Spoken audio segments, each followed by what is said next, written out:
Hello and welcome back to Deb's True Crime Notebook, where we read the documents for you so you don't have to. This is day 11 in the Richard Allen trial, and this morning, in the morning session, Dr. Monica Wala, psychologist, testified in the trial. Let's get right into it. This is the morning session of day 11.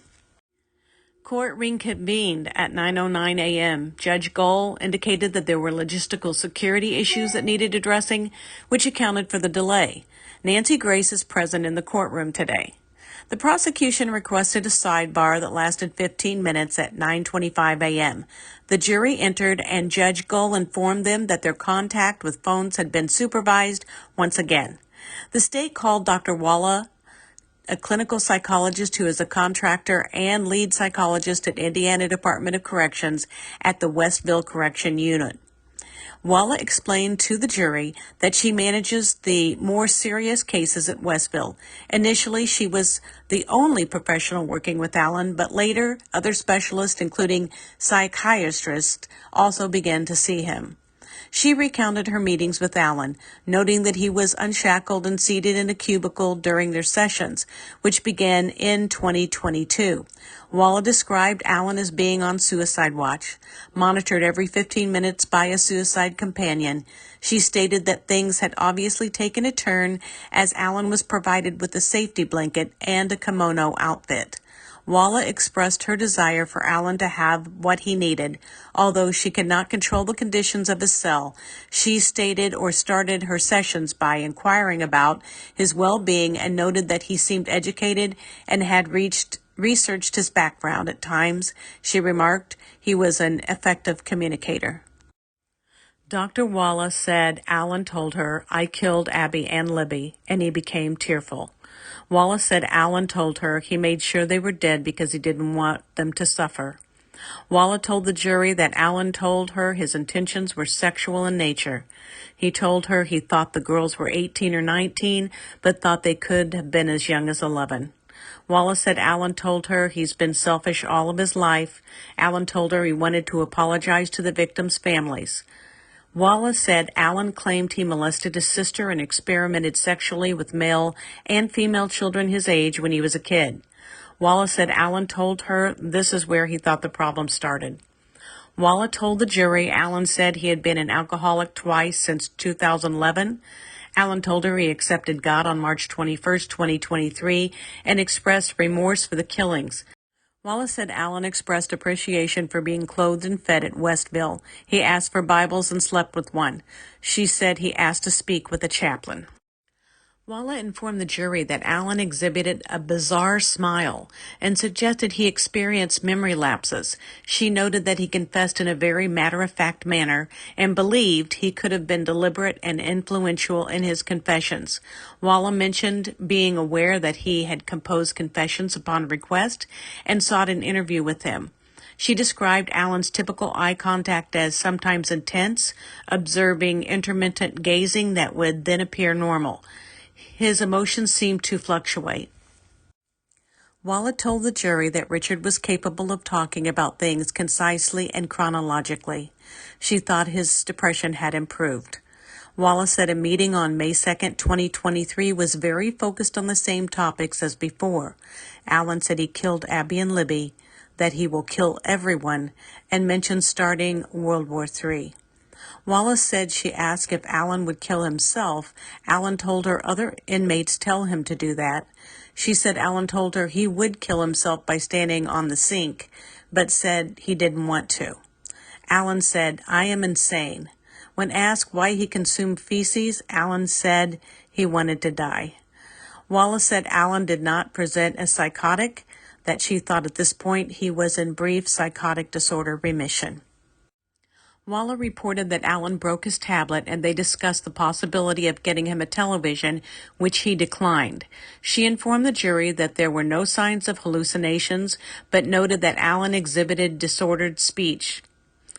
On May 3rd, Allen expressed a desire to call his wife, though the call failed to connect. He mentioned visiting his parents on the morning of the murders, drinking 3 beers, then going to the bridge.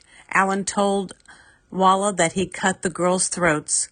Alan saw a man nearby, became frightened, and then covered their bodies with branches at one point. He mentioned that a bullet fell out. Wala said that Alan claimed he returned to his car and continued with his life. Wala recounted to the jury that Alan almost seemed relieved.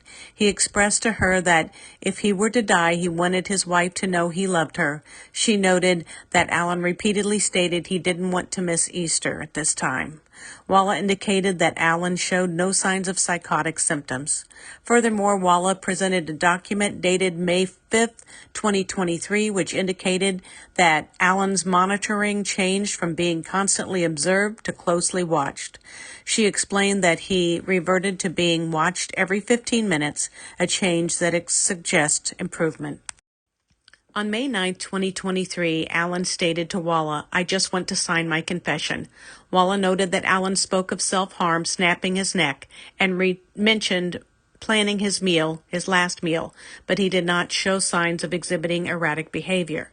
A subsequent report from May 10, 2023 was presented to the jury.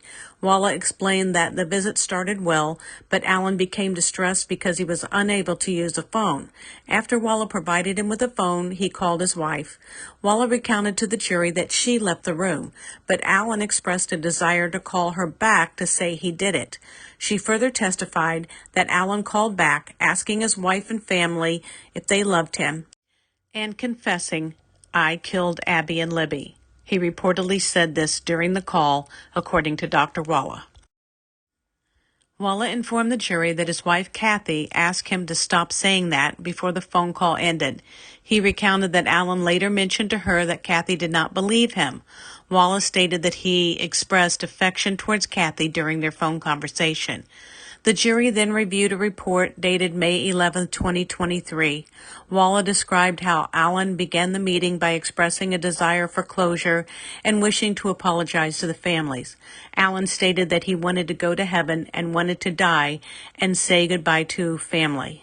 Wala noted that he suggested he felt his family did not wish for him to reach out to them. Dr. Monica Wala continued her direct examination testimony. The prosecution inquired about Alan's physical condition in November 2022.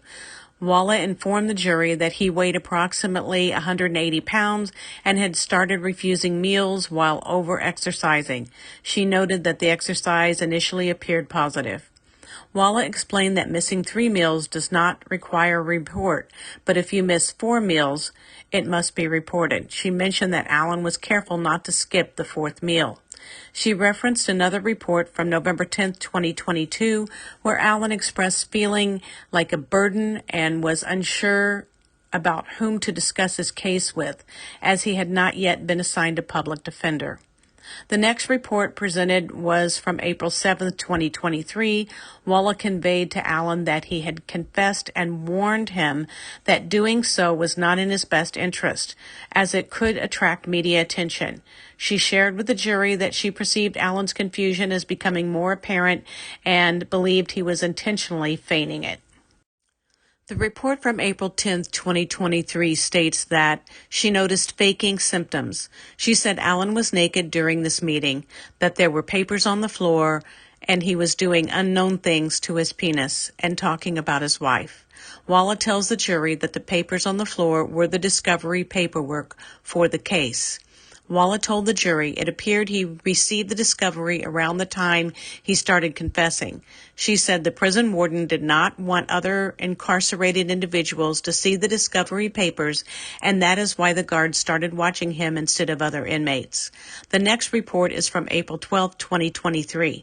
Wala said she noticed Alan was masturbating, clapping, banging his head, and naked. She said he refused to wear his kimono. She said she felt like his behavior was done in order to get something. Another report was shown to the jury from April 13, 2023. Wala told the jury that Alan's psychiatrist offered medication and Alan refused. She said the psychiatrist said Alan didn't qualify for an emergency injection. It was during this period that Wala informed the jury that Alan's watch transitioned from being close to constant. She expressed her belief that he was experiencing an emotional breakdown due to the discovery paperwork. Yet she still felt he might be faking it. Wala conveyed to the jury that it was reaching a stage where it hardly mattered whether he was pretending or not, as he was clearly deteriorating. And that concludes the testimony from this morning of Dr. Monica Wala. There'll be an afternoon session. We'll get back with you to let you know what happened in the afternoon. And until then, thanks for watching Deb's True Crime Notebook.